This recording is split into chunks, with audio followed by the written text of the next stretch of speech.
دوسری طرف ناظرین 13 جنوری پھر آ رہا ہے. 13 جنوری 2024 کو ایک مکروہ بغض سے بھرے ہوئے جج قاضی فائز نے ملک کی سب سے بڑی جماعت تحریک انصاف سے اس کا نشان چھینا تھا. اب 13 جنوری 2025 کو ملک کے سب سے مقبول لیڈر کو القادر ٹرسٹ کے بوگس اور بیہودہ مقدمے میں سزا سنائی جائے گی.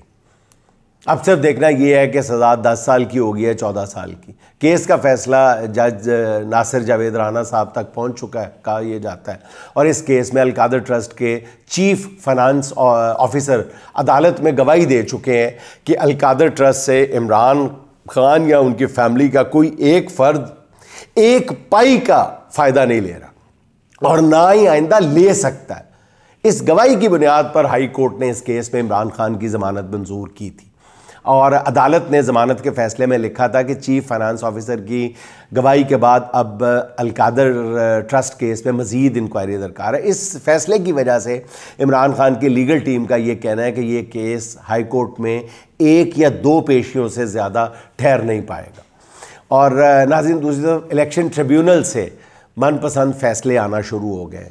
میرا خیال ہے کہ جو اب الیکشن کمیشن جس نہج تک جس سطح تک گر چکا ہے، میرا خیال ہے کہ چیف الیکشن کمشنر تک وہ ویسے ہی گھر چلے جائے اور الیکشن کمیشن کی چابیاں جو ہیں وہ وزیر اعظم صاحب کو دے دیں، یا وزیر اعلیٰ پنجاب کو دے دیں، یا وزیر اعلیٰ سندھ کو دے دیں. جو کچھ کہ جی آپ اپنی مرضی سے، یا لیٹر ایڈ دے دیں کہ آپ اپنی مرضی سے فیصلے لکھ لیا کریں، کیوں زحمت کرتے ہیں، ایسے ہی خرچہ کرتے ہیں. ابھی تازہ ترین واردات یہ ہے کہ سیالکوٹ سے صوبائی وزیر ذیشان رفیق سمیت ایک لیگی ایم پی اے کی کامیابی کے خلاف تحریک انصاف کی درخواستیں خارج کر دی گئیں، اور ایسے ہی فیصلوں کے حصول کے لیے ناظرین ملک کا پورا عدالتی نظام جو ہے وہ تباہ و برباد کر کے رکھ دیا گیا.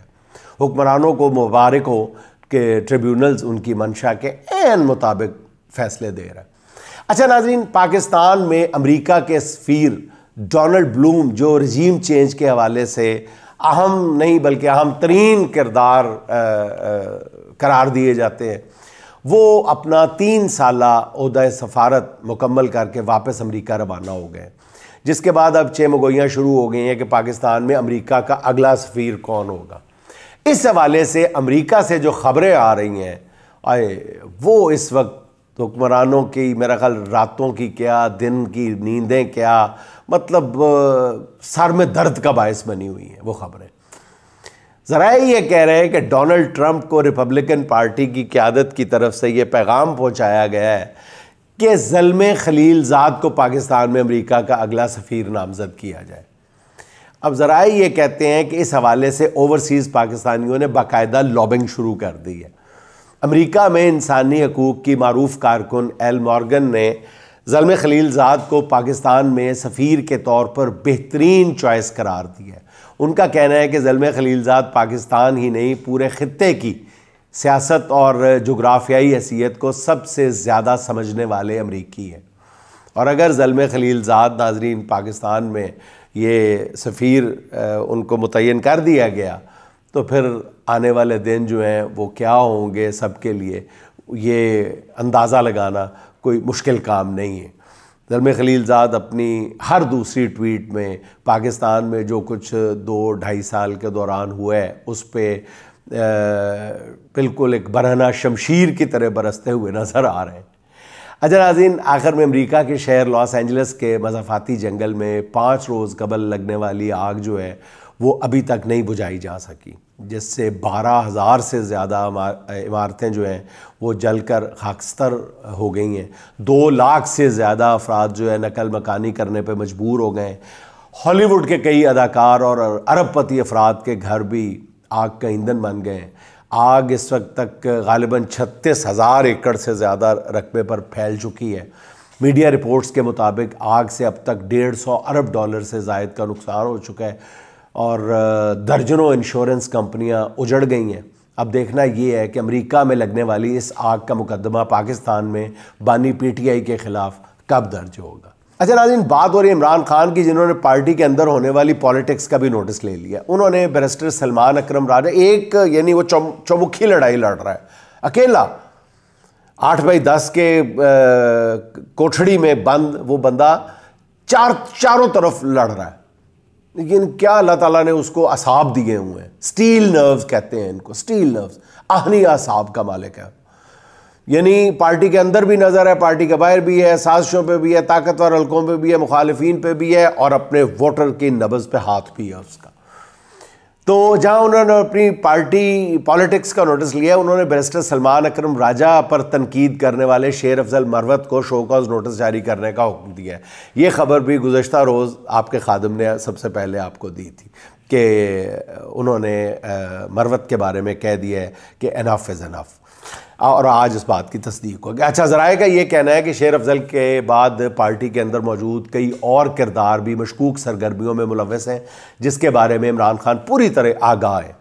کوئی کسی کو جا کے بتانے کی ضرورت نہیں ہے، وہ اندر بیٹھا بہت کچھ جانتا ہے، وہ کسی مصلحت کی وجہ سے خاموش ہے۔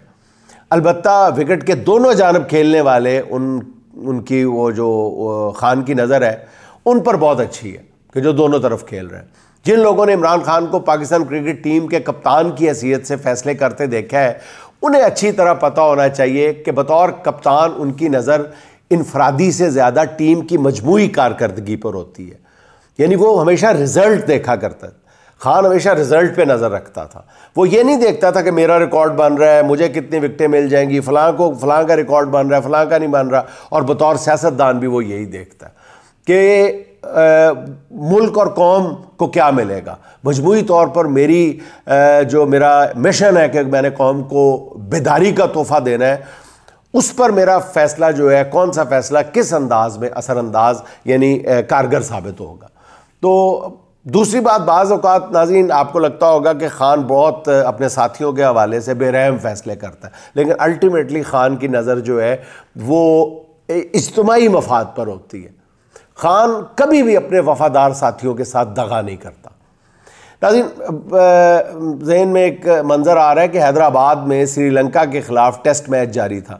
جاوید میاں داد جو خان صاحب کے رائٹ ہینڈ مین ہوا کرتے تھے، بہت مشورے کیا کرتے تھے، ہر مشورہ میاں داد کے ساتھ کرتے تھے، وہ میاں داد 280 رنز پر کھیل رہے تھے، یعنی ٹرپل سینچری بالکل 1 انچ دور تھی۔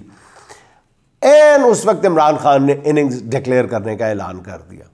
عمران خان کے جو شدید بڑے ڈائی ہارڈ فین تھے وہ بھی عمران خان سے نالا نظر آ رہے تھے کہ یہ کیا کر دیا عمران خان نے، یہ اچانک یعنی میاں داد کی ٹرپل سینچری ہو لینے دیتا، اس کے بعد ڈکلیئر کر دیتا۔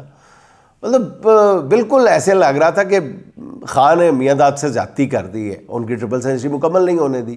حالانکہ صرف اس بات میں ثابت ہوا کہ اس ایک فیصلے کی وجہ سے، جہاں پر ایک ایک لمحہ جو تھا وہ قیمتی ہو چکا تھا، اس ایک فیصلے کی وجہ سے پاکستان ایک یقینی ڈرا سے بچ کر وہ میچ جیتنے میں کامیاب ہو گیا۔ بطور کپتان یہ عمران خان کا ویژن تھا۔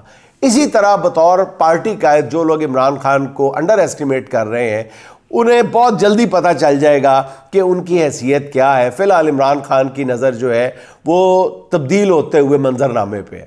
اگر اس دوران کسی کو اپنی سازش کامیاب ہوتی نظر آ رہی ہے تو وہ بہت جلد اپنے کردار پر روتے ہوئے نظر آئیں گے۔